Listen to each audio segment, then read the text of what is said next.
Assalamualaikum warahmatullahi wabarakatuh. Ini kalau mendengar jawabannya seperti belum pada sarapan. Sudah sarapan, Bu? Nah, kalau sudah tunjukkan, boleh ditinggikan jawaban salamnya, diangkat lagi volumenya. Assalamualaikum warahmatullahi wabarakatuh.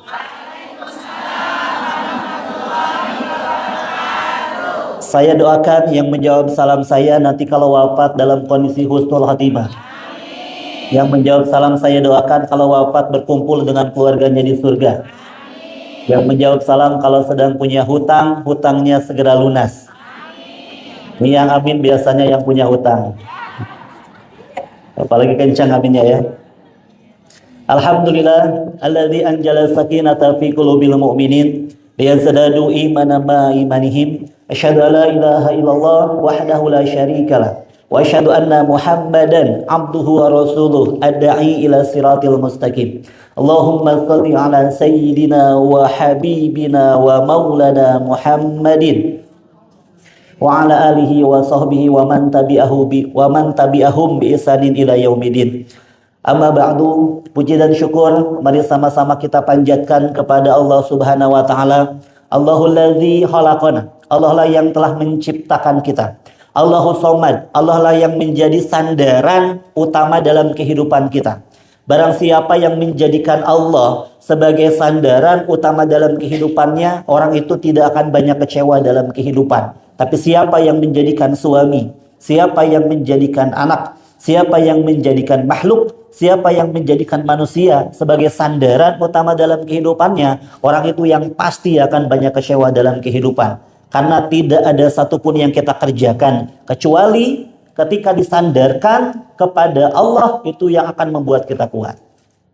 Salawat beserta salam tertera tertuju kepada baginda kita, Nabi kita, sosok yang sangat kita cintai, sosok yang sangat kita harapkan bisa berjumpa dengan beliau, yakni Nabi Muhammad. Nabi Muhammad. Siapa yang cinta kepada Nabi Muhammad, angkat tangannya dan katakan saya. Siapa yang cinta kepada Nabi Muhammad, angkat tangannya dan katakan saya. Siapa yang cinta kepada saya, angkat tangannya dan katakan saya. Oh, nggak ada, Bu. Mudah-mudahan kita bisa istiqomah, terus berada dalam barisan Rasulullah. Nggak apa-apa, kalaupun harus berada dalam barisan yang paling ujung, yang paling terakhir, itu nggak apa-apa. Karena yang paling terpenting itu saat kita bisa istiqomah berada dalam barisan baginda Nabi Muhammad Sallallahu Alaihi Wasallam. Hadratul Kiram yang sama-sama kita muliakan, guru kita Satidah di sini, yang mohon maaf kita sama-sama takzim kepada beliau. Ya, mudah-mudahan kita bisa mendapatkan ilmu yang banyak dari beliau. Allah panjangkan usianya, diberkahkan usianya. Dan tak lupa kepada Ketua Majelis Ta'lim An-Nisa. Yang mana, Bunda? Ketua kita yang mana? Oh, Masya Allah. Oh, Bunda Ani. Oh, Bunda Ani itu ketua juga, Masya Allah. Bunda Ani, Roma sehat? Bunda Ani, mudah-mudahan Bunda Ani Allah panjangkan usianya, diberkahkan usianya, ditambah rezekinya, ditambah anaknya. Kenapa, Bu? Oh, cucu ya. Dan seluruh bunda-bunda semuanya, dari pengurus Majelis Ta'lim An-Nisa yang mohon maaf belum bisa saya sebutkan namanya satu persatu. Dan tak lupa kepada seluruh bunda-bunda semuanya yang sudah hadir. Apa kabar semuanya, Bu? Damang sedayana damang. Alhamdulillah. Salah satu yang harus sering kita minta kepada Allah itu bukan hanya sehat. Yang harus sering kita minta kepada Allah itu sehat walafiat. Ternyata beda antara sehat dan sehat walafiat. Sehat itu bisa saja badan kita sehat, tapi ibadahnya yang sulit. Beda dengan sehat walafiat. Badan kita sehat dan kita mudah beribadah kepada Allah. Ini mulut kalau sehat, secara medis sehat. Tapi kalau sehat walafiat, secara medis sehat dan bisa menjaga mulut ini dari apa-apa yang Allah larang, salah satunya dari gibah. Jadi kalau ada ibu-ibu yang mudah menggibah, ini salah satu ciri mulutnya belum sehat walafiat. Makanya doakan, minta kepada Allah, kita dalam kondisi sehat walafiat. Bu, badannya sehat? Lahirnya sehat? Batinnya sehat?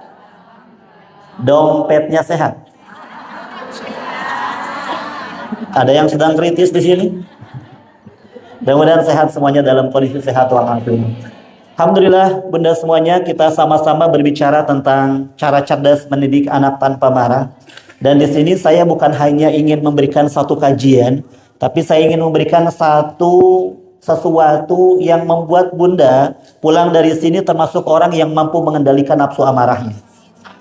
Tidak ada lagi seorang ibu yang baru saja ikut kajian, baru saja ikut pengajian, ketika pulang ke rumah, lihat rumah pintu terbuka, rumah berantakan, anak berantem satu dengan yang lain. Astagfirullahaladzim. Kalian nih ya. Baru ngaji. Tapi kok seperti itu? Tidak mampu mengendalikan nafsu amarahnya. Mudah-mudahan pulang dari sini, kita termasuk orang-orang yang mampu mengendalikan nafsu amarah kita. Namun, mohon izin, Bunda semuanya. Sebelum saya mulai, Bu, ini menghalangi. Gak apa-apa dikebawain. Jadi gini, kalau mau gini Bu. Masalahnya ini kalau di belakang bahaya Bu. Turut berduka cita kan. Oke. Kasihan Bunda yang sini tadi. Oke, Bunda, sebelum kita mulai, kita sama-sama menghidupkan dulu sunnahnya para sahabat. Ibu kalau lihat dulu para sahabat dan Rasulullah belajar, kita mendapati para sahabat itu belajar ketika ba'da sholat. Dan salah satu waktu yang paling terpanjang belajarnya para sahabat itu di waktu duha. Di waktu duha, waktu sekarang. Jadi para sahabat itu di Masjid Nabawi bersama dengan Nabi belajar yang paling panjang, waktu belajarnya itu di waktu duha. Waktu sekarang. Sampai kapan? Sampai nanti Qailulah. Qailulah ini waktu yang disunahkan untuk tidur atau tidur siang. Selain daripada hari Jumat, Rasulullah itu biasanya Qailulah 10 sampai 30 menit sebelum zuhur. Itu Qailulah Nabi selain daripada hari Jumat. Kecuali hari Jumat biasanya dilakukan di ba'da Jumatnya. Waktunya panjang, Nabi mengajar para sahabat. Dan Nabi ketika mengajar itu nyender di dinding. Di belakangnya itu rumahnya Siti Aisyah. Rumahnya Bunda Aisyah. Itulah kenapa Bunda Aisyah adalah perempuan yang paling tercerdas. Bahkan disebutkan oleh ulama, ketika perempuan semua dikumpulkan kecerdasannya, itu tidak bisa mengalahkan kecerdasan Bunda Aisyah. Itu karena saking cerdasnya Bunda Aisyah. Ada di sini yang namanya Ibu Aisyah? Ada? Masya Allah. Ini paling cerdas di sini. Yang paling cerdas. Bunda Khadijah ada, Bunda Khadijah? Bunda Fatimah? Maisarah? Maimunah? Oh enggak ada. Rasulullah ngajar langsung terdengar oleh Bunda Aisyah. Rasulullah ngajar langsung terdengar oleh Bunda Aisyah. Bunda Aisyah ini pakarnya yang pertama di bidang agama, yang kedua di bidang nasab, yang ketiga di bidang kesehatan. Tiga ilmu yang menjadi pakarnya Bunda Aisyah. Rasulullah ngajar terdengar oleh Bunda Aisyah. Rasulullah ngajar di depan sahabat. Dan karakter sahabat itu kalau duduk, terkadang gini Bu. Ini sahabat dibagi dua. Tengahnya itu dikosongin. Fungsinya apa? Kalau nanti ada orang yang bertanya, langsung datang kepada Rasulullah. Itu fungsinya. Dan salah satu karakter para sahabat ketika duduk dalam majelis ilmu, para sahabat duduknya saling berdekatan satu dengan yang lainnya. Bahkan disebutkan lutut sahabat itu nempel dengan yang di sebelah kanan maupun yang ada di sebelah kirinya. Oleh karena itu Ibu yang sudah duduk, boleh silakan dirapatkan duduknya. Usahakan lututnya nempel dengan yang ada di sebelah kanan maupun yang ada di sebelah kirinya. Ini Ibu kalau nggak mau menempelkan lututnya, ini salah satu ciri sedang punya masalah dengan yang di kanan maupun yang di kirinya. Oleh karena itu silakan. Yang belum berdekatan, boleh silakan saling berdekatan dulu. Kenapa dalam majelis itu kita perlu menempelkan tubuh? Karena yang namanya cinta, mahabbah, yang namanya uhuwah, salah satu muncul atau bertambahnya dengan adanya sentuhan fisik. Ibu kalau lagi marah sama orang, sering salaman sama orang itu lebih mudah memaafkan. Bukankah saat kita salaman ataupun sedang marah dengan orang, maunya itu nggak mau ketemu dengan orang itu. Nggak mau, malas ada dia. Kan gitu kan? Padahal justru kalau ketemu, saling salaman, lebih mudah memaafkan. Karena cinta itu muncul, cinta itu bertambah dengan adanya sentuhan fisik. Bukankah di dalam rumah tangga, cinta itu disebut sebagai mawaddah. Ada sakinah, ada mawaddah, ada rahmah. Mawaddah itu adalah cinta di dalam rumah tangga. Dan cinta di dalam rumah tangga ini ada cirinya. Apa cirinya? Ibu, kalau dengan suami masih ada mawaddahnya, cirinya itu masih ada sentuhan fisik. Ibu masih sering-sering dicolek pipinya sama suami. Ibu masih sering dicolek-colek dagunya sama suami. Ibu kalau duduk dengan suami, lama-kelamaan nyender di bahu suami. Karena kalau di bahu jalan kan nggak boleh. Itu salah satu ciri ada mawaddahnya, Bu. Makanya untuk yang sudah tidak ada sentuhan fisik dengan pasangan, hati-hati. Jangan-jangan mawaddah dalam rumah tangga kita sudah mulai hilang. Nah, begitupun dalam majelis ilmu, boleh silakan Bunda duduknya saling dirapatkan, saling didekatkan satu dengan yang lainnya. Oke, coba diangkat dulu tangan kanannya, Bu. Diangkat tangan dulu ke tangan kanannya. Diangkat dulu. Tangan kanan ya. Simpan di pundak teman sebelah kanannya. Oke, pegang pundaknya. Bisi kabur, takut kabur. Pegang pundaknya, Bu. Bunda dipegang. Udah, Bu? Udah dipegang pundaknya. Bukan tasnya, pundaknya. Ya, pegang pundaknya, Bu ya. Oke, udah. Oke, sekarang coba pijit-pijit dulu. Berikan pijitan yang terbaik. Mijit orang itu nggak dosa, walaupun di masjid. Nah, ayo, Bu. Yang terbaik. Sebaik mungkin. Ayo. Sebaik mungkin. Berikan pijitan yang terbaik sebaik mungkin. Sambil kita doakan, ya Allah, mudah-mudahan yang kupijit ini sehat badannya, hilangkan penyakit dari tubuhnya, soleh-solehahkan anaknya, mudahkan umroh hajinya, mudahkan bayar hutangnya. Ini kok kenceng amin. Sekarang diusap-usap punggungnya, Bu, yang sabar ya, Bu, yang ikhlas. Hidup memang perih, hidup memang sulit, yang sabar. Oke, sekarang angkat tangan kirinya, Bu. Nah, simpan di pundak teman sebelah kirinya. Gantian, ayo gantian. Berikan balasan yang terbaik. Jangan pelit-pelit. Kalau kata orang Bandung, tong koret-koret. Ayo, Bu, berikan balasan yang terbaik sebaik mungkin. Sambil kita juga doakan, ya Allah, mudah-mudahan yang kupijit ini juga sehat badannya. Hilangkan penyakit dari tubuhnya. Soleh-solehahkan anaknya. Mudahkan umroh hajinya. Mudahkan bayar hutangnya. Solehkan suaminya. Nah, sudah. Oke, salaman dulu dong. Hatur nuhun. Makasih, makasih. Hatur nuhun. Ya. Oke. Yang kedua, untuk Bunda yang sudah hadir, Bu, Ibu, Ibu yang bawa HP, sekiranya HP-nya tidak digunakan untuk mencatat. Ini HP-nya tidak digunakan untuk dokumentasi. Boleh saya minta masukkan dulu HP-nya. Karena salah satu yang paling mengganggu dalam majelis ilmu itu ketika ada HP di depan. Jadi kalau ada HP di depan, nanti dikit-dikit maunya buka HP. Dikit-dikit buka HP. Padahal ilmu itu, mohon maaf, Ibu, mau nggak dapat ilmu yang manfaat? Mau nggak? Mau atau mau banget? Salah satu syaratnya yaitu khidmat. Khidmat saat kita sedang belajar. Ibu dalam belajar banyak sibuk dengan HP padahal tidak manfaat, itu kurang khidmat dalam belajar. Salah satu syarat ilmu manfaat adalah adanya khidmat saat belajar. Makanya dimanapun kita belajar usahakan ada khidmat. Makanya silahkan boleh dimasukkan dulu HP-nya. Kalau tidak dimasukkan nanti sama Bu Ani dijadikan door prize. Oke, Ibu, boleh Bunda lihat saya semuanya? Oke, saya ingin nanya dulu, dan Ibu tolong jawab dengan jujur, jangan bohong.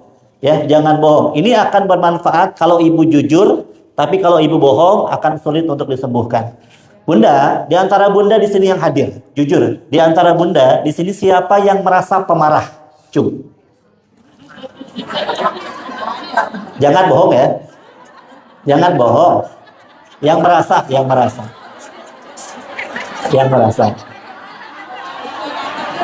Oke, turunkan ya. Ternyata banyak ya.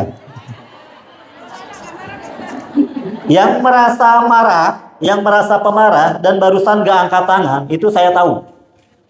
Karena orang yang mudah marah itu dari wajahnya ada cirinya. Ada. Orang yang mudah marah itu di wajahnya ada cirinya. Biasanya usianya 35, 45, tapi wajahnya udah 75. Boros muka. Orang yang mudah marah itu boros muka. Lihat aja, perhatikan. Ada orang yang dikit-dikit marah. Dikit-dikit marah. Ada yang kedua dia jarang marah. Tapi sekalinya marah bakar rumah. Yang bagus yang pertama atau yang kedua?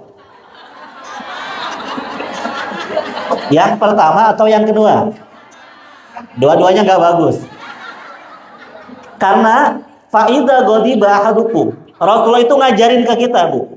Rasulullah ngajarin ke kita, saat kita marah, bukan dengan cara dilampiaskan nafsu amarahnya. Karena apa? Kata Ali bin Abi Thalib, marah itu awalahu jununun. Ingat, marah itu awalnya jununun, hilang akal. Wa akhirahu nadamun. Dan akhirnya adanya penyesalan.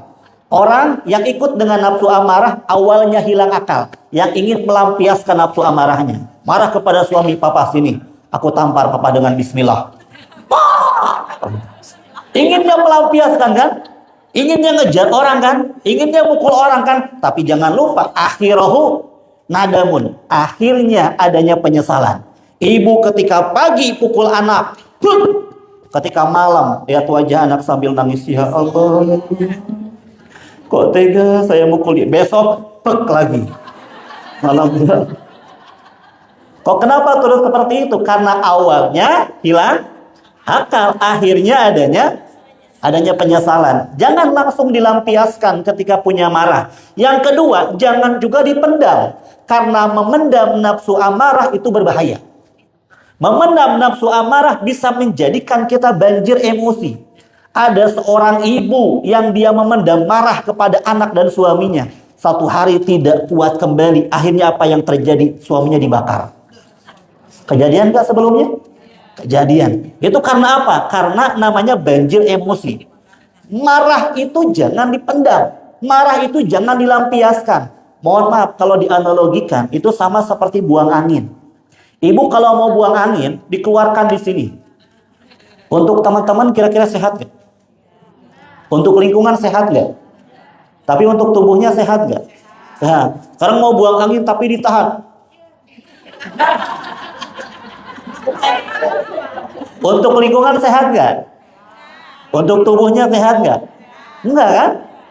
Yang paling terbaik, ibu berdiri, kemudian ke toilet, dikeluarkan di tempatnya. Itu namanya rilis.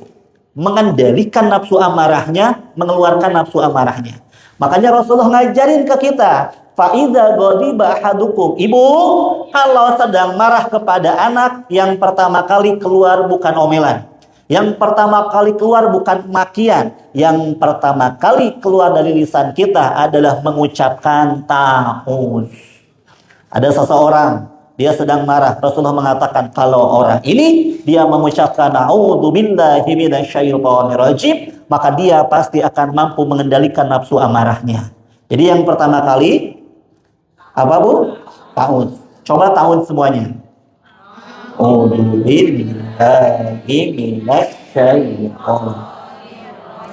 Kenapa yang pertama kali justru adalah ta'uz? Karena dalam satu hadis Rasulullah menyampaikan innal ghadaba minasyaitoni. Sesungguhnya marah itu dari siapa? Marah dari siapa? Dari setan. Ibu sudah kenal ke setan? Kenapa belum kenal? Coba kenalan dulu. Ada setan yang suka ngikut ke kita tiap hari. Kemanapun kita pergi, setan ini ikut. Namanya setan korin. Siapa namanya? Setan yang suka ikut kemanapun kita pergi, namanya setan korin. Ini setan korin biasanya senangnya di kiri atau di kanan? Kiri atau kanan? Coba lihat kirinya. Ada kan? Ada? Nggak ada loh. Ampun. Nggak ada, Bu, nggak akan kelihatan ya. Karena korin ini goib, termasuk golongan jin, jadi nggak akan kelihatan, Bu. Ya, jadi aman, Bu ya. Yang kiri aman. Oke.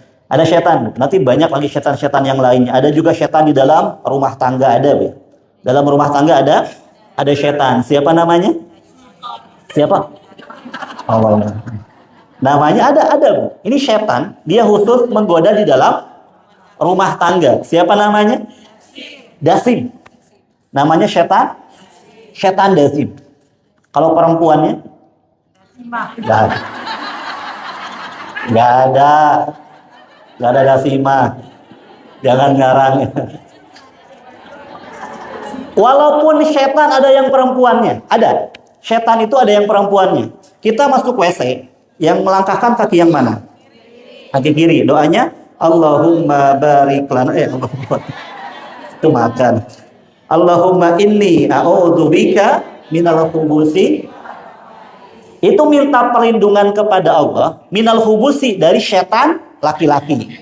Wal khaba'isi dari setan perempuan. Jadi setan itu ada yang laki-laki, ada yang perempuan. Tapi kalau dasimah nggak ada.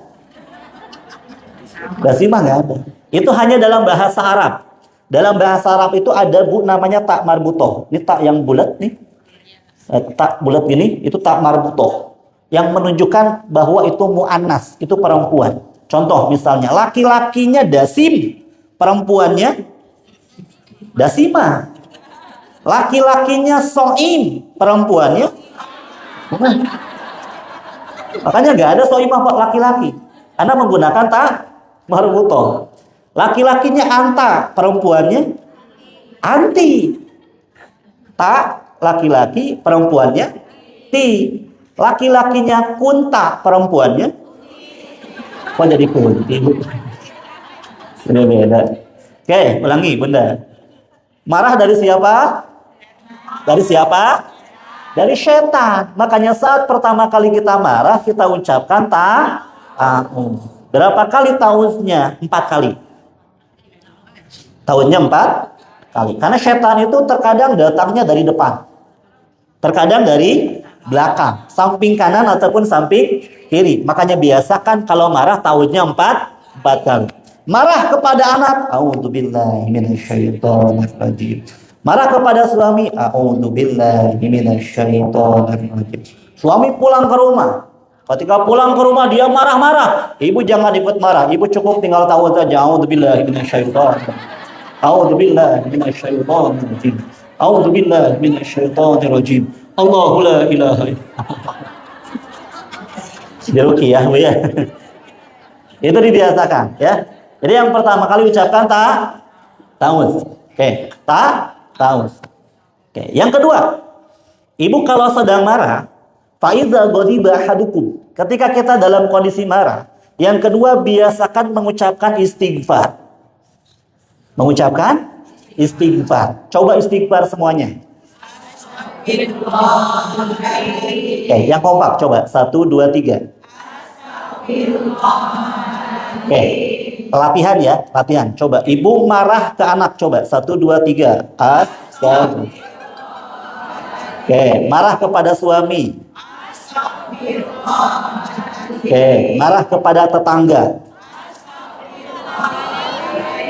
Suami nggak ngasih uang belanja. Berbeda, Bu, ya. Lebih ngegas kalau gitu. Agak nambah. Istighfar itu 2 fungsinya. Yang pertama zikrullah, yang kedua langsung berpengaruh ke tubuh kita. Saya ulangi, istighfar itu fungsinya 2. Yang pertama zikrullah, yang kedua langsung berpengaruh kepada tubuh. Innamal mu'minuna alladzina idza dzukirallahu wajilat qulubuhum. Orang yang beriman itu ketika dia marah, dia ingat Allah, mengucapkan nama Allah, dia beristighfar, bergetar hatinya, dia akan mampu mengendalikan nafsu amarahnya.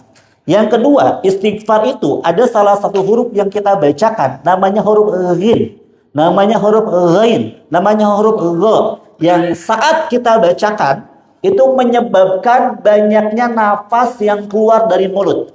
Ini nafas yang keluar dari mulut namanya karbon dioksida. Orang ketika dia marah, dia banyak beristighfar, dia banyak mengeluarkan karbon dioksida, lama-kelamaan dia akan menjadi tenang. Makanya disebutkan, ibu marah kepada anak minimal istighfar 3 kali. Berapa kali? 3 kali.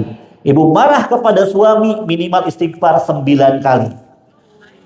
Berapa kali? Kalau sama anak? 3. Kalau sama suami? Kalau sama anak dan suami? 12. Anaknya ada 7? Kalikan aja ya. Ya. Dan itu dibiasakan.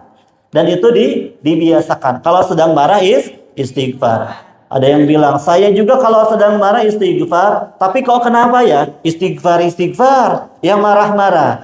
Itu karena istighfarnya tidak menggunakan rasa. Biasakan istighfar itu menggunakan rasa. Maksudnya, lisan mengucapkan astagfirullahaladzim, hatinya ingat ke Allah.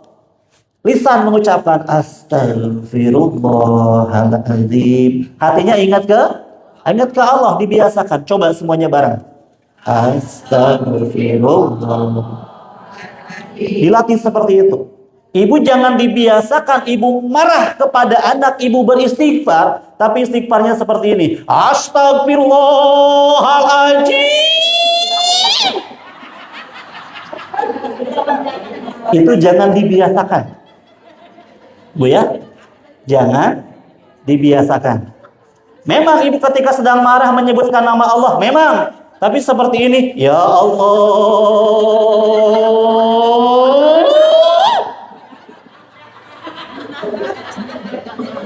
Dibiasakan. Kalau menyebutkan nama Allah, dilatih ekspresi wajahnya yang tenang. Nanti Bu, menyebutkan nama Allah, ekspresi wajahnya yang tenang. Lihat ke depan seperti ini. Ini kesal kepada anak. Ya Allah.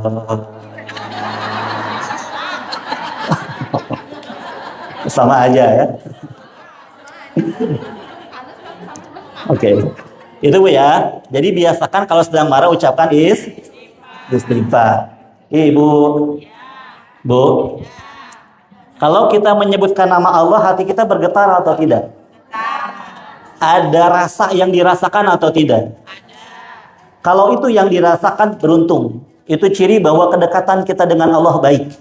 Tapi untuk yang sering zikir, untuk yang sering beristighfar, tidak ada rasa yang dirasakan sedikit pun, dingin-dingin saja, gak ada kerasa sedikit pun, ini jangan-jangan salah satu ciri hubungan dengan Allahnya yang belum dekat. Ibu di sini, di antara bunda, siapa di antara bunda yang pernah sholat, dalam sholat itu menangis, dalam sholat itu meneteskan air mata? Coba angkat tangan siapa yang merasa pernah. Dalam sholat kita menangis, dalam sholat kita meneteskan air mata. Siapa yang pernah? Oke, turunkan tangannya. Yang jadi pertanyaannya, kita menangis waktu itu karena Allah atau karena masalah? Karena masalah. Ini jangan-jangan khawatir kita dekat dengan Allahnya ketika sedang punya masalah. Masalah dirasakan dekat dengan Allah. Sholatnya panjang, sujudnya panjang, bahkan sampai menangis di dalam doanya.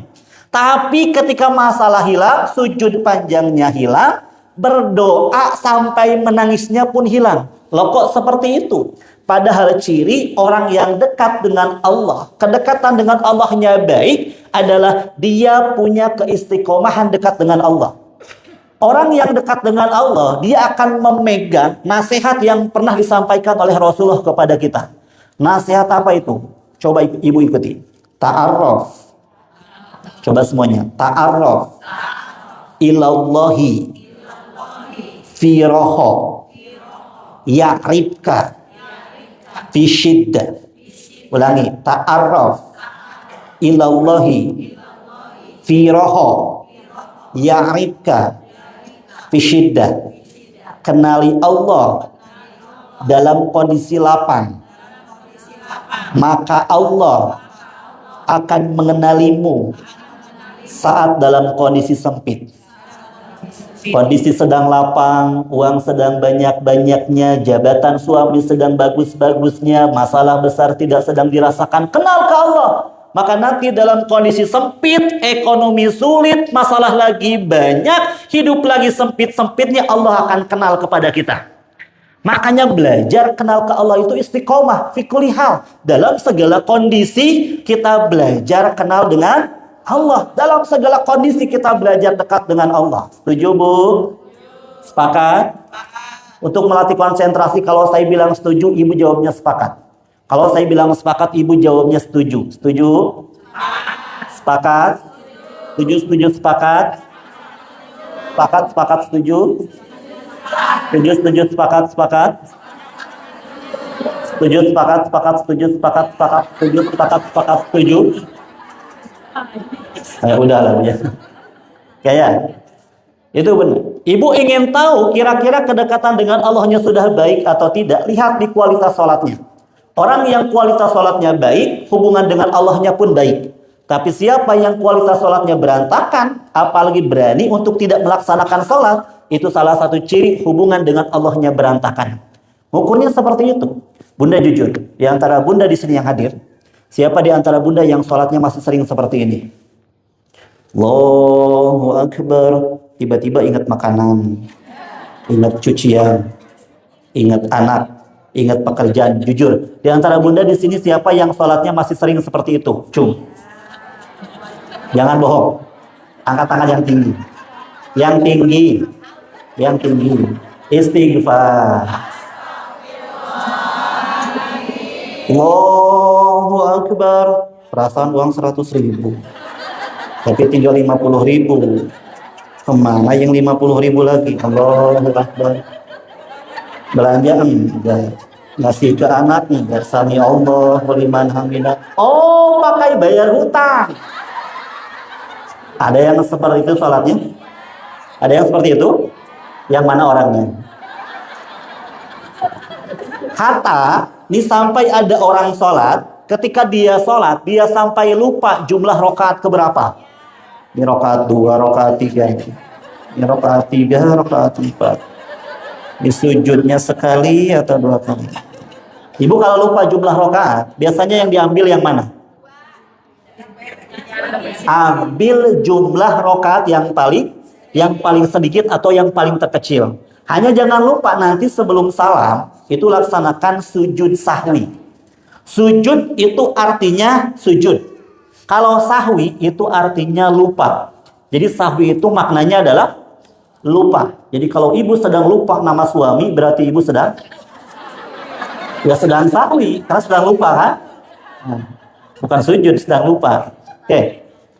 Sesuatu yang lupa itu tidak melahirkan dosa. Lupa itu tidak menjadikan batalnya dalam beribadah.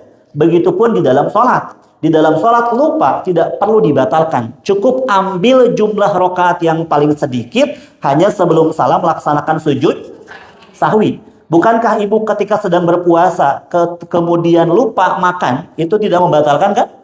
Batal atau tidak? Tidak. Ibu lagi puasa nih, lupa makan 2 piring. Batal nggak? Lupa.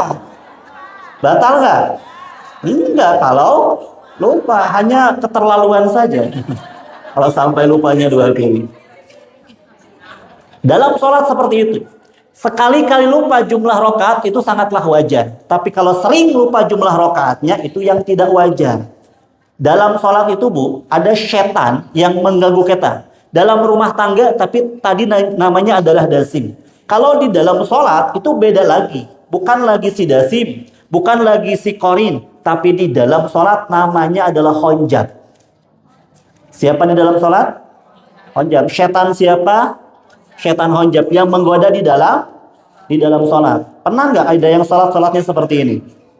Allahu Akbar.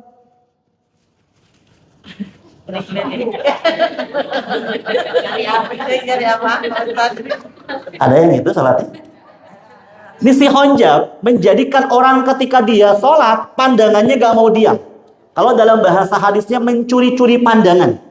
Padahal di dalam sholat, salah satu yang disunahkan pandangan itu ke tempat sujud. Memandang tempat sujud itu hukumnya sunnah.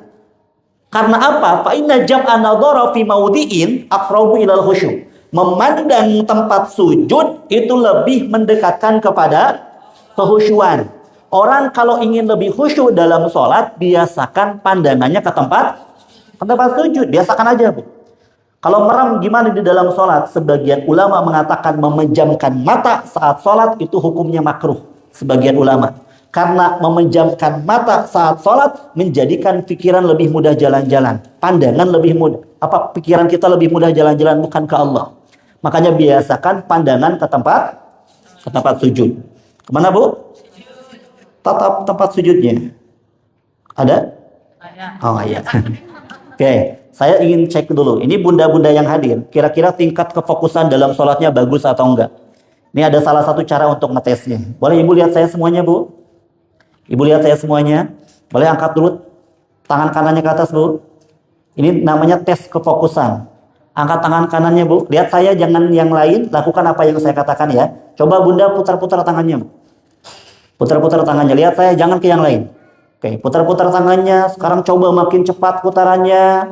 Tambah lagi kecepatannya. Tambah lagi kecepatannya terus. Sekarang simpan di dagunya. Dagu.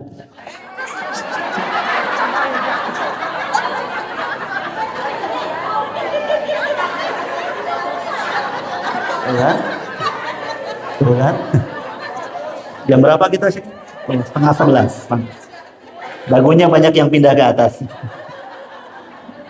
Bukankah dalam sholat pun seperti itu? Dibuat pikiran kita mudah jalan-jalan. Ingat lagi sholat. Jalan-jalan lagi. Ingat lagi sholat lagi. Dibuat seperti itu. Itulah kenapa salah satu yang menjadikan kita lebih khusyuk adalah melihat tempat sujud. Ya Bu? Biasakan melihat tempat sujud. Yang kedua, si khonjab menjadikan orang yang sholat sampai ada orang sholatnya seperti ini. Allahu Akbar.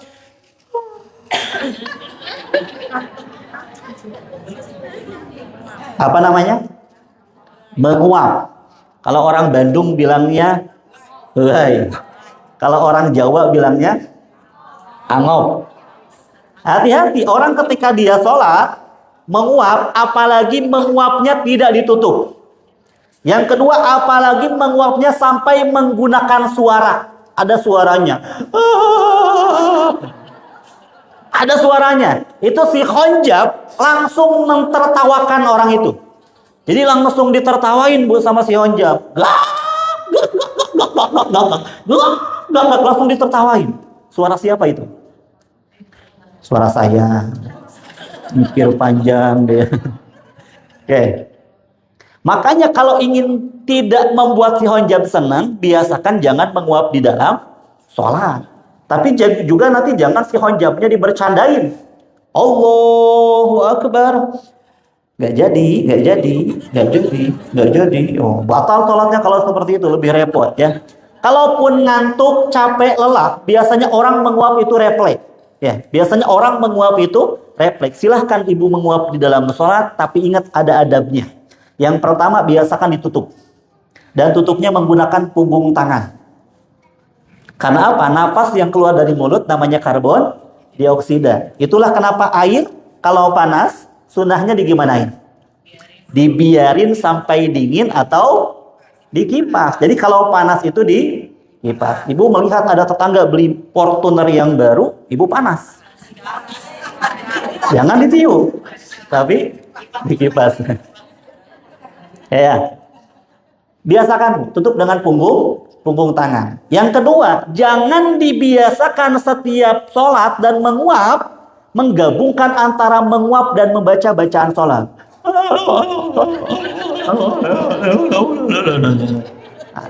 Jangan dijamak, ya. Jangan dijamak, ya. Jamak itu hanya ada di dalam sholat. Kalaupun memang menguap di dalam sholat, silahkan menguap dulu, berhenti bacaan sholatnya. Setelah selesai, lanjutkan kembali. Siap Bu? Ya Bu. Setan siapa tadi namanya? Coba angkat tangan kanannya Bu. Angkat tangan kanannya. Simpan di pundak teman sebelah kanannya. Sekarang ditepuk-tepuk dulu. Ikuti apa yang saya katakan. Wahai sahabatku. Wahai sahabatku. Ingat-ingat. Di dalam sholat ada setan. Namanya khonjab. Yuk sama-sama kita ketahui dan kita atasi godaannya. Mudah-mudahan setelah ini sholatnya lebih baik. Saya doakan kamu, aku, semuanya berkumpul di surga. Dipeluk sahabatnya, dipeluk Bu, dipeluk. Dicium pipinya. Ini kayak teletabis ya, pelukan. Oke. Bunda, masih ada waktu? Masih ya. Ibu capek nggak Bu? Yang capek siapa? Nggak apa-apa, saya capek. Nggak apa-apa. Kasihan nggak sama saya? Oh, ada yang jawab enggak. Oh iya Bu, nanti. Bunda, kita kembali lagi. Biasakan kalau sedang marah yang pertama apa? Yang pertama, mau. Yang kedua, istighfar. Ada yang ketiga, faidza ghadiba ahadukum. Ketika kita dalam kondisi marah, yang ketiga falyatawaddo, yaitu berwudu. Ingat, tadi marah dari siapa? Marah dari siapa? Dari setan. Setan diciptakan dari apa? Api. Kalau malaikat, cahaya. Kalau Nabi Adam, tanah. Kalau ibu, tanah apa? Tanah apa Bu? Tanah apa? Oh, beda-beda. Untuk yang hobi belanja, kayaknya dulu diciptakannya dari tanah Abang. Untuk yang hobinya berantem, kayaknya dulu diciptakan dari tanah sengketa. Untuk yang nggak mau diem, kayaknya dulu diciptakan dari tanah longsor. Kayaknya nggak sama. Nabi Adam itu dari tanah. Hanya bedanya Nabi Adam itu dari berbagai macam tanah. Jadi bukan satu jenis tanah. Itulah kenapa turunan Nabi Adam itu memiliki karakter watak yang nggak sama. Dulu dalam kitab Tharikh disebutkan, Nabi Adam itu ketika diciptakan nggak langsung jadi manusia. Tapi ada proses seonggok tanah yang dikeringkan. Nabi Adam itu tingginya berapa meter, Bu? Nabi Adam itu tingginya berapa meter? 60 ziro, kalau di meter itu 30 meter. Jadi Nabi Adam 30 meter. Kalau ibu berapa meter?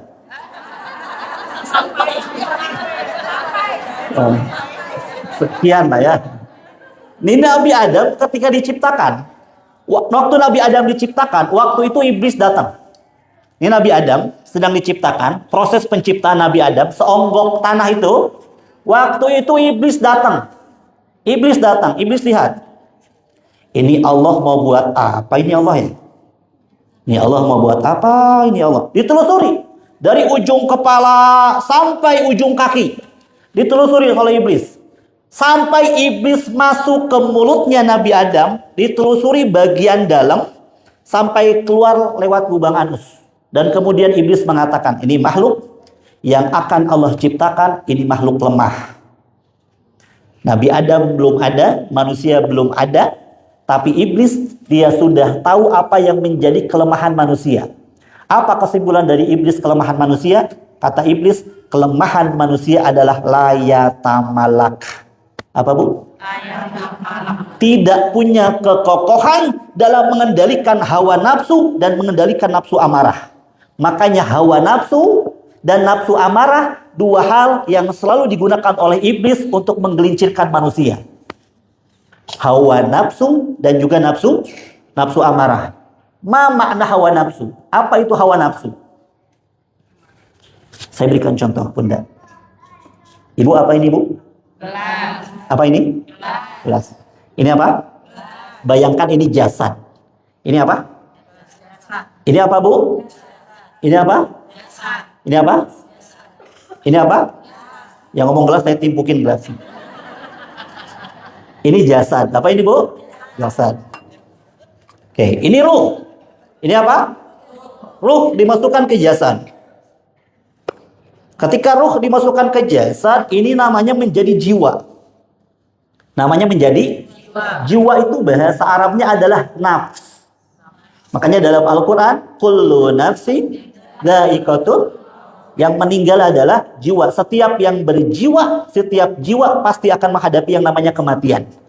Ini jiwa, dia punya dorongan melakukan sesuatu. Nah, dorongan melakukan sesuatu namanya hawa nafsu. Ibu lagi nyuci pakaian suami. Ketika cuci pakaian suami ada uang 100.000. Dikasihkan ke suami, masuk ke kantong. Kasihkan ke suami, masuk ke kantong. Oh, ini pelakunya ternyata. Ada tadi hilang mulu. Itu dorongan hawa nafsu. Ya. Kalaupun tidak ada setan, mohon maaf. Kalaupun tidak ada setan, manusia bisa melakukan kejahatan.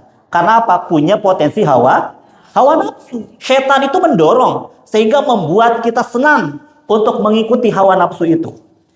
Ya, itu hawa nafsu. Yang kedua nafsu amarah. Orang yang nggak bisa mengendalikan nafsu amarahnya banyak dipermainkan oleh setan. Makanya ulangi lagi, marah itu dari siapa? Dari setan. Setan diciptakan dari api. Api lawannya air. Makanya saat lagi marah, wudu. Ketika lagi marah, wudu. Lagi marah, wudu. Ibu marah kepada anak. Tunggu, ibu wudu dulu. Kan lebih tenang kan? Pulang dari sini senggolan sama orang. Apa kamu? Apa kamu? Tunggu, saya wudu dulu. Orangnya udah nggak ada kan? Lebih aman. Ya. Hanya biasakan wudu. Dan ini adalah satu yang kalau dilakukan menjadi pelatihan untuk kita. Jadi apa? Ilmu itu kan didapatkan dengan cara belajar. Al-ilmu bita'alumi. Wal ilmu mampu mengendalikan nafsu amarah itu bitahalumi, didapatkannya dengan cara latihan. Lagi marah istighfar, lagi marah wudu, lagi marah mengucapkan tauhid, itu latihan. Yang nggak bisa langsung kita menjadi pribadi yang sabar. Pulang dari sini dimarahin sama orang, nggak apa-apa, nggak bisa seperti itu. Ada proses dulu. Yang biasanya gebrak pintu, plak. Kemudian nanti gebrak meja mengurang. Kemudian nanti gebraknya hilang. Kemudian nanti sabar. Seperti itu. Jadi caranya dengan cara latihan yang tadi. Ya, siap Bu? Yang pertama tadi apa Bu? Tahun. Yang kedua? Istighfar. Yang ketiga? Wudu. Yang keempat? Belum. Yang keempat adalah merubah posisi tubuh. Biasakan kalau sedang marah kita dalam kondisi berdiri, langsung ganti posisi dengan cara duduk. Lagi duduk masih marah juga, berbaring. Karena nggak ada orang marah-marah sambil tiduran. Ini kamu ibu. Ibu mau ngomong sini. Nggak ada. Biasakan itu. Bukankah orang ketika duduk dia marah maunya berdiri? Apa kamu? Ngomong apa? Maunya seperti itu. Rasulullah mengajarkan sebaliknya. Ketika lagi berdiri, duduk. Masih marah juga, berbaring. Dan itu dilakukan ketika marah kepada anak. Siap Bu? Siap?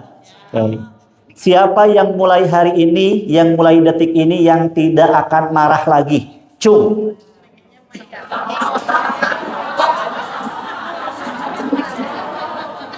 Insya Allah. Berat banget ya.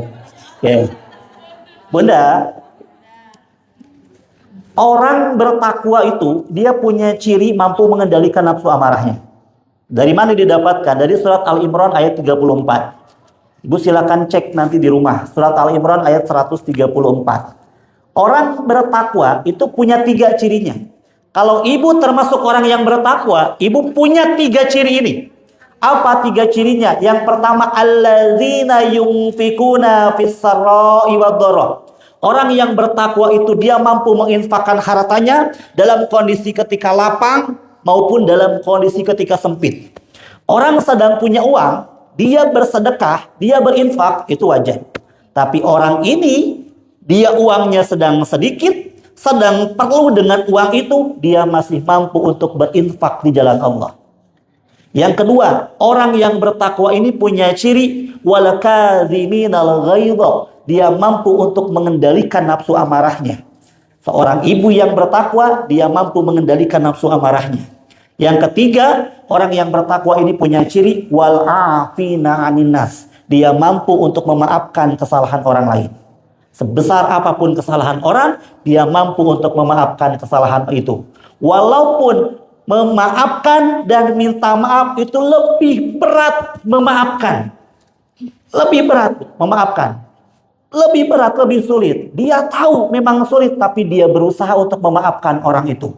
Orang yang bertakwa tidak akan mungkin muncul dari mulutnya perkataan seperti ini. Kamu sudah membuat saya sakit, makanya mulai dari hari ini, kamu dan saya.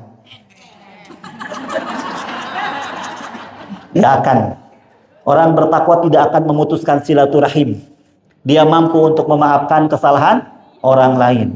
Bahkan sampai Ibnu Qudamah, seorang ulama menyampaikan, ini memaafkan orang lain itu berat banget pahalanya. Sampai disebutkan mizan itu hampir mau roboh. Karena apa? Karena saking beratnya pahala untuk orang yang memaafkan. Walaupun memang berat tidak mudah, karena pahalanya pun berat. Pahalanya pun bahkan menjadikan mizan itu hampir mau roboh. Karena saking besar dan beratnya pahala untuk orang yang memaafkan. Makanya belajar memaafkan. Angkat tangan kanannya, Bu. Simpan di pundak teman sebelah kanannya. Diusap-usap pundaknya. Ikuti apa yang saya katakan, wahai sahabatku. Mulai hari ini, aku maafkan kesalahanmu. Aku ridhokan kekuranganmu. Tetapi tidak dengan hutangmu. Hutang beda lagi. Nah, boleh ridho. Dibayar, Bu. Oke. Itu cara lagi yang elegan, Bu. Oke, Bunda. Itu 3 ciri orang yang bertakwa. Punya 3 ciri ini. Ya, kalau kita termasuk orang yang bertakwa, kita punya 3 ciri ini. Baik, sekarang Bunda, dalam berinteraksi dengan anak, marah kepada anak itu ada tingkatannya. Di dalam Islam ada namanya 4 tingkatan marah kepada anak. Ibu marah kepada anak, kira-kira marah yang selama ini dipraktekkan marah yang mana? Yang pertama, ada marah kepada anak namanya kurhun. Apa, Bu? Yang pertama apa namanya? Kurhun. Kurhun. Ya, pakai H. Kurhun. Kurhun ini jenis marah kepada anak dengan cara yang elegan, dengan cara yang baik. Ekspresi wajahnya meneduhkan, suaranya lembut. Ekspresinya meneduhkan, suaranya lembut. Contoh, kita marah kepada anak. Dek, simpan ya. Simpan. Itu kan bukan punya kamu. Simpan. Makasih, Saleh. Meneduhkan wajahnya, suaranya pun lembut. Kalau seperti ini kurhun bukan? Simpan.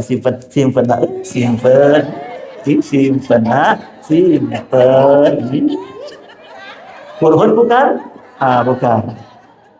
Memang mungkin suaranya lembut, tapi caranya kurang baik. Itu yang namanya kurhun. Ada yang kedua, marah kepada anak namanya syuhtun. Apa, Bu? Syuhtun. Syuhtun ini kesal, kita marah kepada anak, ingin gimana gitu kepada anak. Tapi kita coba mengendalikan nafsu amarah sampai gigi itu gemetar. Simpen. Itu mahal. Simpen.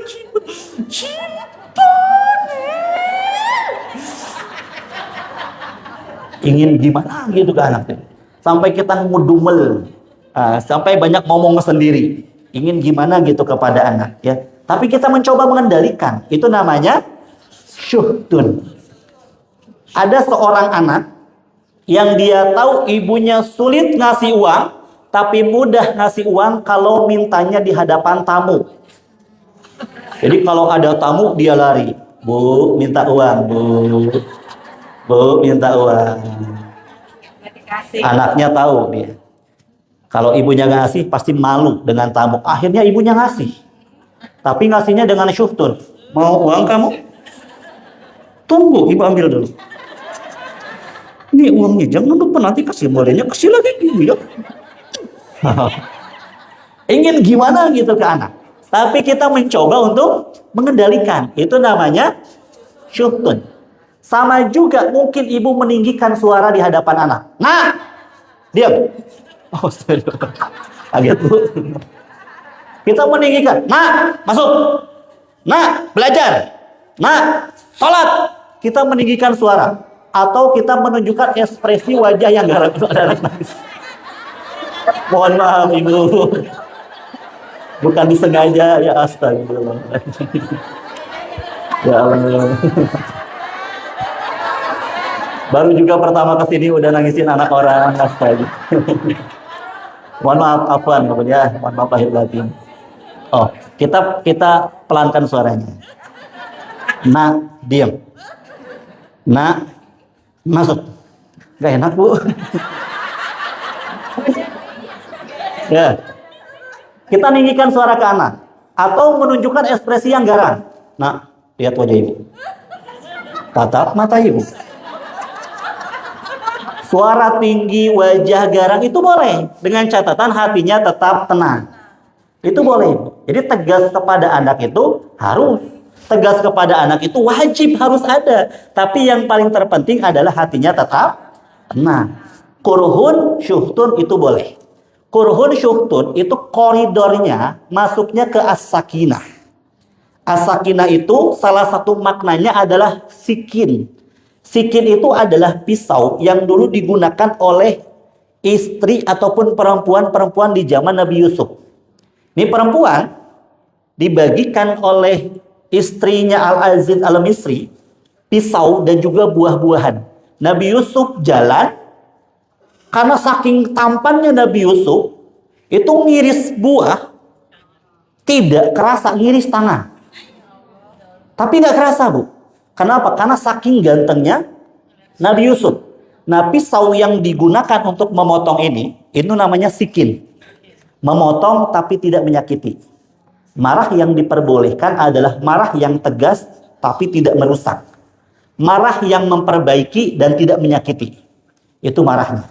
Jadi pisau itu yang digunakan adalah sikin. Ibu kalau punya suami dan ingin tahu apakah suami ibu ganteng atau tidak, itu caranya mudah. Lihat wajah suami, pegang pisau, iris tangan. Kalau sakit berarti belum ganteng. Karena kalau ganteng nggak akan kerasa. Ya, cek aja bu ya. Ada yang ketiga bu. Ini marah yang ketiga ini namanya godbun. Apa namanya? Godbun. Godbun. Godbun. Ini yang Rasulullah sampaikan, la tagdob walakal jannah. Atau ada seseorang minta nasihat kepada Rasulullah, ya Rasulullah awsini, berikan aku nasihat. Maka Rasulullah menjawab, la tagdob, jangan marah. Sampai 3 kali kan disebutkan jangan marah, jangan marah, jangan marah. Nah, godbun inilah yang disampaikan oleh Nabi. Inilah yang harus kita kendalikan saat kita marah kepada anak. Marah yang ketiga ini namanya godbun. Apa cirinya? Suara tinggi, wajah memerah, jantung berdetak dengan kencang. Dan biasanya godbun itu ujung-ujungnya penyesalan. Dan penyesalan tidak pernah datang di awal. Penyesalan itu pasti datangnya di akhir. Karena kalau penyesalan itu di awal bukan penyesalan namanya. Ya, pendaftaran namanya. Hati-hati bu, godbun ini. Kamu Naya. Ini saya agak takut mempraktekkan lagi bu. Astaga. Oh ini ya. Kamu Naya. Kamu udah capek ibu ngurus kamu, tapi kamu belum baik juga. Udah, sekarang terserah kamu aja. Itu godbun. Hati-hati bu. Mirip bu ya. Kedengeran ya. Hati-hati bu. Godbun ini yang harus kita kendalikan kepada anak. Karena apa? Anak yang sering dimaki, dimarahi dengan cara godbun. Dengan godbun marah yang ketiga ini, yang dampak yang pertama, anak ini akan memiliki ketebalan batang otak. Anak yang dia tebel batang otaknya, maka anak ini jadi refleks. Ingin sesuatu nggak dikasih, ada benda dilempar sama dia.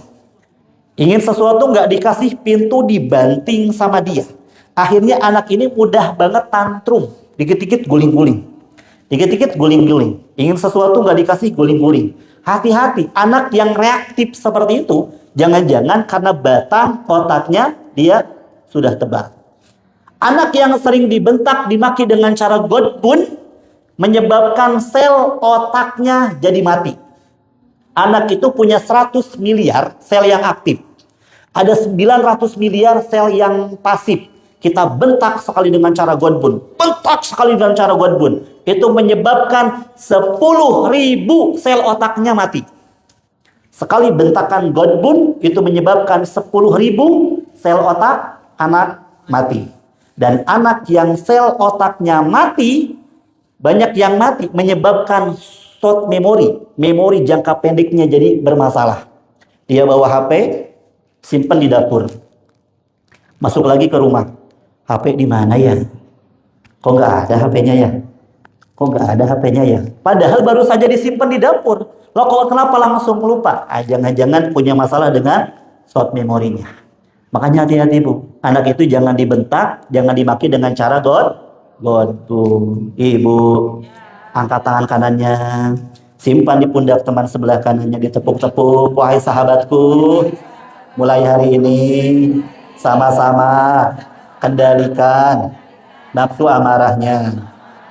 Jangan suka marah kepada anak. Kalau sama suami, jangan juga.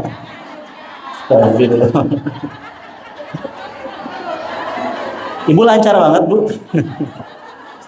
Oke. Ada yang keempat Bu. Yang tadi kurhun. Yang kedua syuhdun. Yang ketiga Godbun. Ada yang keempat. Marah yang keempat ini namanya laknatun. Laknatun. Kita marah disertai dengan adanya sumpah serapah. Dasar tolol kamu, dasar bego kamu ya, dasar gila kamu. Marah disertai dengan adanya sumpah serapah. Dan ini marah yang benar-benar jangan dilakukan. Tidak boleh dilakukan. Semarah apapun kita kepada anak, jangan. Jangan sampai bayangkan kita mengatakan gila, jadi doa ternyata gila beneran.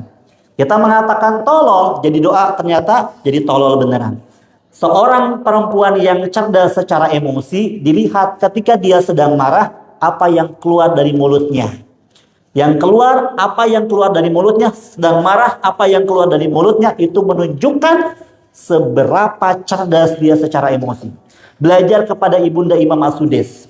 Ibu tahu Imam As-Sudais? Tahu? Imam Masjidil Haram. Ibu sudah ke Mekah belum? Sudah? Ada yang belum di sini? Mudah-mudahan yang belum segera ke Mekah. Ibu yang ingin ke Mekah, perhatikan baik-baik, ada 3 surat. Yang pertama ada namanya surat Al-Hajj. Itu sering dibacakan. Yang kedua ada namanya surat Ibrahim. Sering dibacakan. Ada yang ketiga namanya surat Tanah.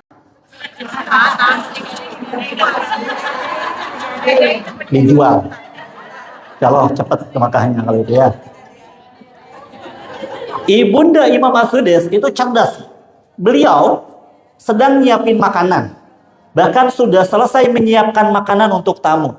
Tiba-tiba As-Sudais kecil, dia bawa pasir. Pasir itu ditaburi ke makanan yang sudah disiapkan. Kira-kira kita kesal nggak kalau itu anak kita? Kesal banget. Kesal banget. Yang hebatnya, Ibunda Imam As-Sudais, apa yang dia katakan? Yang dia katakan, idhab, ja'alaka imaman lil haramain. Pergi, jadilah imam Masjidil Haram. Kalau bahasa kita mungkin seperti ini.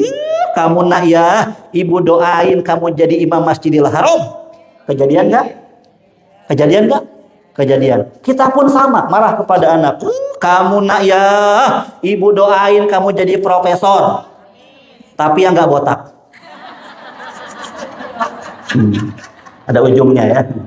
Oke, Bunda, coba ulangi. Yang pertama marah apa tadi? Kurhun. Yang kedua, syuhdun. Yang ketiga, Godbun. Yang keempat, lanatun. 4 marah itu 1, 2 boleh, 3, 4 jangan. 1, 2 boleh, 3 kendalikan, 4 nggak boleh. Ya, sama-sama Bu ya. Sama-sama kita kendalikan. Baik Bunda, waktu saya masih ada. Saya berikan waktu 5 menit untuk Bunda semuanya. Kita sama-sama bermuhasabah dulu. Kira-kira pendidikan kita kepada anak sudah sebagus apa? Sudah sedalam apa? Boleh Bu? Boleh? Saya berikan muhasabah untuk pendidikan anak, boleh? Nggak apa-apa? Ibu nggak akan marah? Nggak akan ya? Oke. Bunda boleh silakan duduknya dirapikan kembali. Oke, silakan tulisannya disimpan, HP-nya disimpan, kita sama-sama bermuhasabah dulu. Waktunya masih ada, nggak panjang, cuma 5 menit aja. Oke, Bunda silakan lihat ke atas dulu. Oke, sekarang lihat ke bawah. Coba lihat samping kiri, samping kanan, atas, bawah, kiri, kanan, atas, bawah, kiri, kanan. Itu namanya senam leher. Senam leher, karena dalam kajian seperti ini, itu ada yang biasa lehernya patah.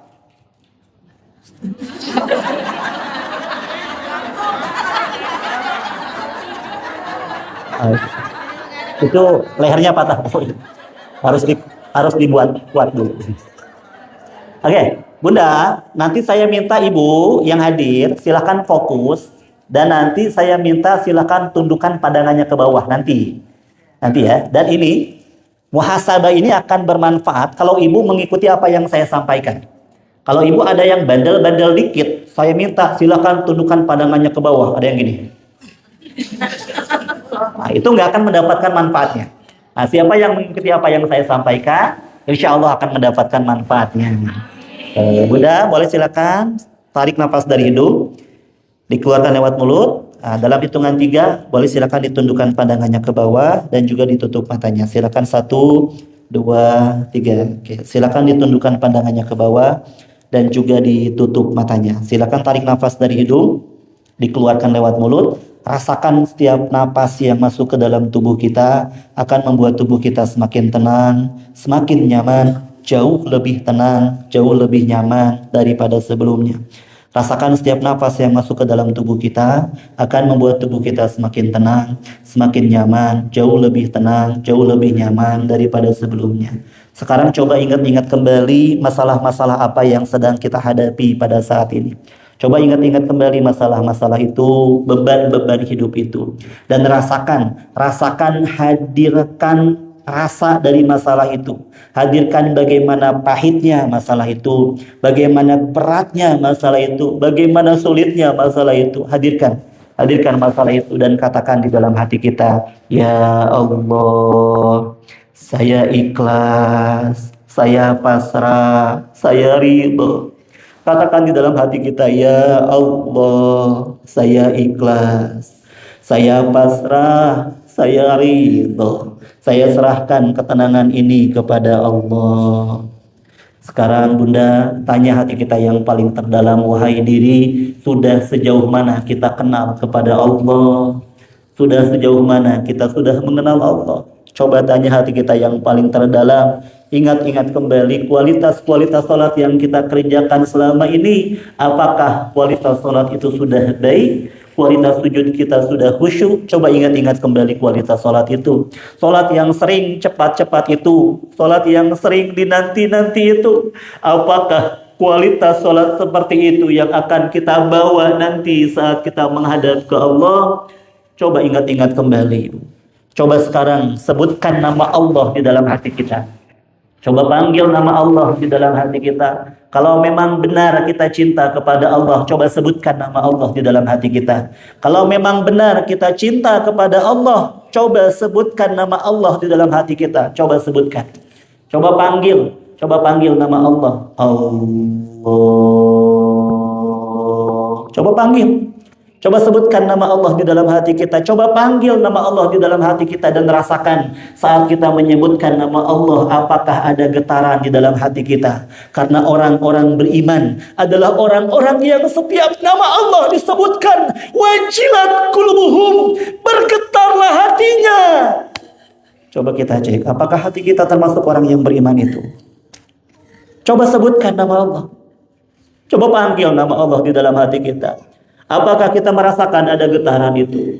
Getaran yang walaupun hanya sedikit saja. Coba rasakan apakah ada getaran itu. Getaran walaupun hanya sedikit saja. Coba kita rasakan apakah ada getaran itu. Kenapa, Bu? Kenapa tidak kita bisa merasakan getaran? Jangan-jangan karena memang kitanya yang tidak kenal ke Allah. Atau jangan-jangan hubungan kita yang belum dekat dengan Allah. Atau bahkan jangan-jangan ada dosa dan maksiat sebelumnya yang belum kita taubati. Coba ingat-ingat kembali dosa-dosa, maksiat-maksiat yang pernah dikerjakan sebelumnya. Mungkin kita pernah disentuh oleh laki-laki yang bukan mahram kita. Mungkin kita pernah menyentuh sosok yang bukan mahram kita. Mungkin selama ini kita baik-baiknya di hadapan manusia, di hadapan orang. Sedangkan ketika dalam kondisi sendiri kita bermaksiat ketika itu. Seolah menjadi walinya Allah dalam keadaan keramaian. Tapi menjadi walinya setan dalam keadaan sendirian. Baik mulia dia di hadapan manusia. Tapi ternyata sangat hina dia di hadapan Allah. Coba ingat-ingat kembali dosa-dosa itu. Coba ingat-ingat kembali kesalahan-kesalahan itu. Sekarang coba hadirkan wajah anak kita tepat di hadapan kita. Coba hadirkan wajah anak kita tepat di hadapan kita. Hadirkan wajahnya. Hadirkan wajah anak kita tepat di hadapan kita. Lihat wajahnya. Perhatikan wajah yang polos itu. Lihat wajah yang belum banyak tahu itu. Lihat wajah yang banyak bertanya itu. Hadirkan wajah itu. Dan ingat-ingat kembali. Dosa-dosa apa yang kita lakukan kepada anak kita. Kesalahan-kesalahan apa yang kita lakukan kepada anak kita? Marah-marah apa yang kita pernah tunjukkan kepada anak kita? Bentakan-bentakan apa yang pernah kita sampaikan kepada anak kita? Coba ingat-ingat kembali marah-marah itu. Coba ingat-ingat kembali bentakan-bentakan itu saat kita kurung dia di kamar mandi, kita kunci pintu dari luar, dia menjerit minta ampun, tapi kita abaikan permintaan ampun itu. Coba ingat-ingat kembali, lihat wajah yang polos itu, wajah yang belum banyak tahu itu, ketika dia menjadikan rumah berantakan, dengan teganya kita bentak apa yang dia lakukan itu. Lihat wajahnya yang polos itu berubah menjadi takut. Wajahnya yang polos itu berubah menjadi sedih. Dan dalam hati dia mengatakan, ibu gak sayang ke saya, ibu gak cinta ke saya, bohong. Kalau ibu mengatakan cinta ke saya, bohong. Ibu mengatakan sayang kepada saya, bohong. Coba ingat-ingat kembali, Bu. Kita mengatakan kita cinta kepada anak. Tapi bayangkan berapa banyak sel otaknya yang mati akibat marah, nafsu amarah yang tidak bisa kita kendalikan. Berapa banyak kerusakan-kerusakan yang dihadapi oleh anak akibat nafsu amarah yang belum mampu kita kendalikan. Coba hadirkan anak tepat di hadapan kita. Kita peluk dia dengan pelukan yang erat dan kita sampaikan, nah, maafkan ibu. Ibu belum mampu menjadi ibu yang baik. Maafkan ibu. Ibu belum mampu menjadi ibu yang sabar. Maafkan ibu ya nak. Sekarang coba hadirkan wajah suami tepat di hadapan kita. Hadirkan wajah suami tepat di hadapan kita. Lihat. Dengan segala kekurangan yang dia miliki, dialah hadiah terbaik yang Allah berikan kepada kita. Dengan segala kekurangan yang ada dalam dirinya, dialah hadiah yang Allah terbaik, hadiah terbaik yang Allah berikan kepada kita. Coba ingat-ingat kembali kebaikan-kebaikan yang pernah dilakukan oleh suami. Bukankah dialah yang setiap hari banjir keringat untuk mencarikan nafkah untuk keluarganya? Bukankah dialah sosok suami yang ada ketika kita sedang melahirkan? Dengan segala kekurangan, dialah hadiah yang terbaik. Coba ingat-ingat kembali dosa-dosa apa yang kita lakukan kepada suami. Ketika kita meninggikan suara di hadapan suami. Ketika kita bentak suami. Bukankah kita tahu bahwa perempuan yang baik, yang dia mampu melembutkan suara di hadapan suaminya. Coba ingat-ingat kembali kesalahan-kesalahan itu. Coba ingat-ingat kembali dosa-dosa itu. Coba ingat-ingat kembali ketika kita banyak mengeluh dengan kondisi suami sekarang. Ketika kita banyak membandingkan kondisi suami dengan suami orang lain, itu yang menjadikan nikmat suami Allah cabut. Nikmatnya memiliki suami kesyukuran, memiliki suami Allah akan cabut ketika kita belum mampu mensyukuri suami kita. Sekarang coba hadirkan wajah ibu kita, wajah ayah kita tepat di hadapan kita. Coba hadirkan wajah orang tua kita tepat di hadapan kita. Ingat-ingat kembali dosa-dosa apa yang kita lakukan kepada kedua orang tua kita. Hadirkan wajah mereka tepat di hadapan kita. Hadirkan wajah ibu, wajah ayah tepat di hadapan kita. Hadirkan wajahnya. Hadirkan wajahnya tepat di hadapan kita. Bayangkan. Hanya untuk menghadirkan wajahnya pun kita nggak mampu. Hanya untuk menghadirkan wajah orang tua pun kita nggak sanggup. Apakah karena sudah saking jaraknya kita bersilaturahim kepada mereka? Sudah samanya kita tidak berziarah ke kuburan mereka. Sudah jaraknya kita mendoakan mereka selepas melaksanakan sholat. Coba ingat-ingat kembali. Hadirkan wajah ibu dan ayah tepat di hadapan kita. Coba hadirkan wajahnya. Hadirkan wajahnya, lihat kulitnya yang sudah mulai keriput. Perhatikan matanya yang sudah sayup. Perhatikan rambutnya yang sudah mulai memutih. Lihat wajah itu tersenyum kepada kita. Ingat-ingat kembali nasihat-nasihat apa yang dia sampaikan kepada kita. Ingat-ingat kembali nasihat-nasihat itu yang mungkin kita lupakan. Hadirkan wajah ibu tepat di hadapan kita dalam kondisi mereka menangis. Lihat bagaimana tetesan demi tetesan air mata keluar dari matanya. Tetesan demi tetesan air mata keluar dari matanya. Kita yang sudah berhijrah, kita yang sudah mengaji, kita berani bentak dia. Kita yang sudah tahu akan beberapa hadis, kita berani bentak dia. Padahal dulu dia tidak bisa ngaji seperti kita sekarang karena sibuk mengurusi kita. Waktunya habis oleh kita. Dulu ketika dia mengaji, dibawanya kita ke tempat pengajian, kita menangis di tempat pengajian sampai membuat wajah ibu kita memerah karena malu ketika kita menangis. Coba ingat-ingat kembali dosa-dosa apa yang kita lakukan kepada mereka. Mungkin kita pernah membentak mereka dengan bentakan yang keras sampai tertunduk pandangannya ke bawah, menetes air matanya, sakit yang mereka rasakan. Dan ternyata kita merasakan hal yang sama. Ternyata sakit dibentak oleh anak itu, Bu. Ternyata perih hati ini saat dibentak oleh anak itu. Dan ini dulu yang dirasakan oleh orang tua kita. Coba ingat-ingat kembali kesalahan-kesalahan itu. Ingat-ingat kembali marah-marah itu. Dan sampaikan di dalam hati kita, ya Allah, angkatlah ya Allah. Angkatlah marah ini ya Allah. Angkatlah mudah mengeluh ini ya Allah. Angkatlah prasangka yang buruk ini ya Allah. Ketika masalah dihadapi mungkin banyak yang hilang dalam hidup, tapi izinkan jangan sampai prasangka yang baik kepada Allah yang hilang. Izinkan prasangka yang baik ini tetap ada sebesar apapun masalah yang dihadapi ya Allah. Coba ingat-ingat kembali dosa-dosa itu, marah-marah itu. Rasakan penyesalan di dalam hati kita. Dan mari sama-sama kita beristighfar di dalam hati kita. Astagfirullahaladzim. Sama-sama kita beristighfar di dalam hati kita. Astagfirullahaladzim. Baik Bunda semuanya, boleh silakan diangkat kembali pandangannya dan juga dibuka matanya. Silakan yang memerlukan tisu, bisa silakan Bunda. Oke, Bunda silakan boleh tarik nafas dari hidung, dikeluarkan lewat mulut. Rasakan setiap nafas yang masuk ke dalam tubuh kita akan membuat tubuh kita semakin tenang, semakin nyaman. Salah satu bentuk wudunya hati itu adalah menetesnya air mata. Jadi tetesan air mata itu bukan bentuk cengeng, bukan bentuk kelemahan, tapi adalah salah satu bentuk pencurahan kita yang kita sedang rasakan kepada Allah. Makanya saat menangis, punya masalah menangis, memang masalahnya nggak hilang. Masalahnya tetap dirasakan, tapi kekuatan menghadapi masalah itu jadi bertambah. Makanya jangan sungkan untuk menangis. Menangis itu bukan bentuk kelemahan, tapi bentuk salah satu cara wudhu hati kita. Itu dengan cara menangis. Boleh Bunda silakan dipeluk teman kiri kanannya Bu. Sama-sama kita saling doakan teman-teman kita yang ada di sini, kita doakan sama-sama. Berkumpulnya kita bukan hanya di sini, mudah-mudahan pertemuan kita bisa sampai di surganya Allah. Kita doakan sahabat kita doakan keluarganya, kita doakan masalahnya, kita doakan anak-anaknya, kita doakan saudara-saudara kita di sini. Baik Bunda, waktu saya sudah habis.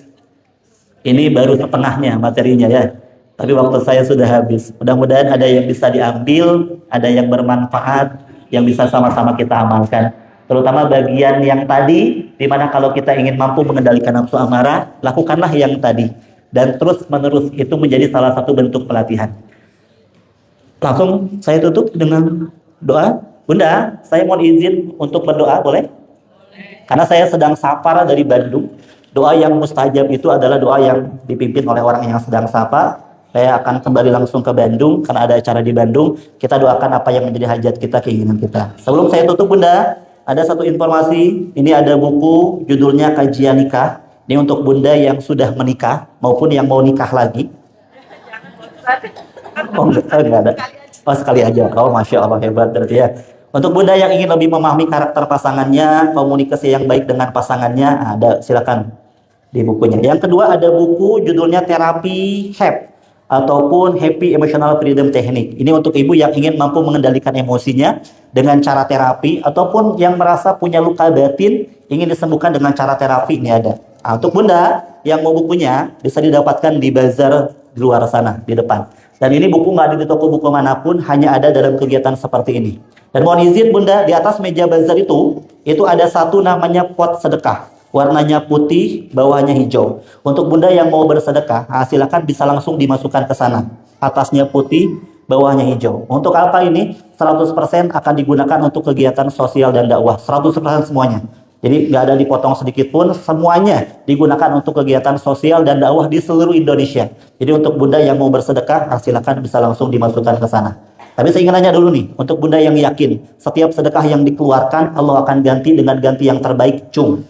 Yang yakin, setiap sedekah yang dikeluarkan, Allah akan ganti dengan ganti yang terbaik, angkat tangannya. Yang yakin, bohong. Saya nggak percaya Bu, coba dites. Dalam dompetnya ada 100.000, 50.000, 20.000, 10.000, 5.000, 2.000. Berapa yang mau dimasukkan?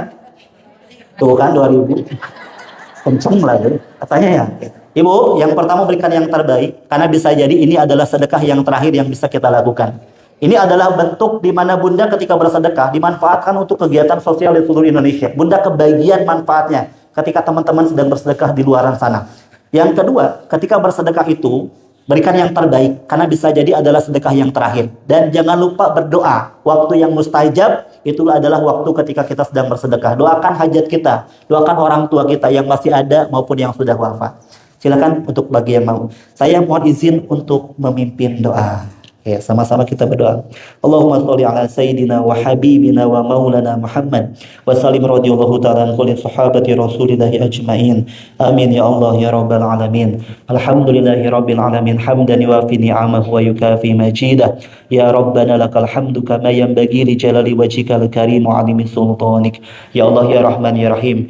Ajarkan kepada kami agar kami mampu menjadi istri yang baik. Ajarkan kepada kami agar kami mampu menjadi orang tua yang baik, mampu menjadi mertua yang baik. Kumpulkanlah kami bersama dengan orang-orang yang kami cintai, keluarga kami di surga-Mu ya Rabb. Wafatkanlah kami dalam keadaan husnul khatimah. Allahumma inna nas'aluka bi husnil khatimah wa na'udzubika min su'il khatimah. Izinkanlah dalam sakaratul maut kami, di akhir wafat kami mampu mengucapkan la ilaha illallah. Izinkanlah nama Allah yang kami sebutkan, yang kami sampaikan di akhir wafat kami ya Allah. Ya Allah ya Rahman ya Rahim. Ampunilah dosa kedua orang tua kami, ampunilah dosa mereka, lapangkanlah kubur mereka, berikanlah rahmat kepada mereka dan tempatkan di tempat yang paling terbaik, yaitu raudhah min riyadil jannah.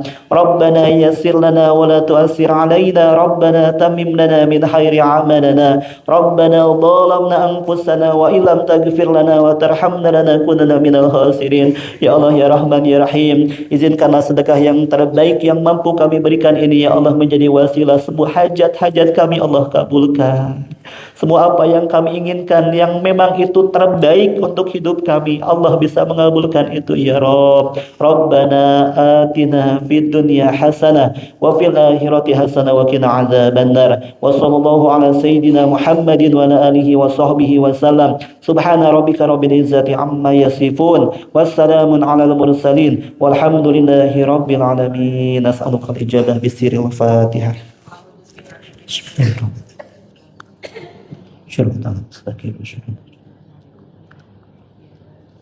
Baik Bunda semuanya, itulah yang mungkin bisa disampaikan. Buah tomat, buah petai. Kalian jawab nih.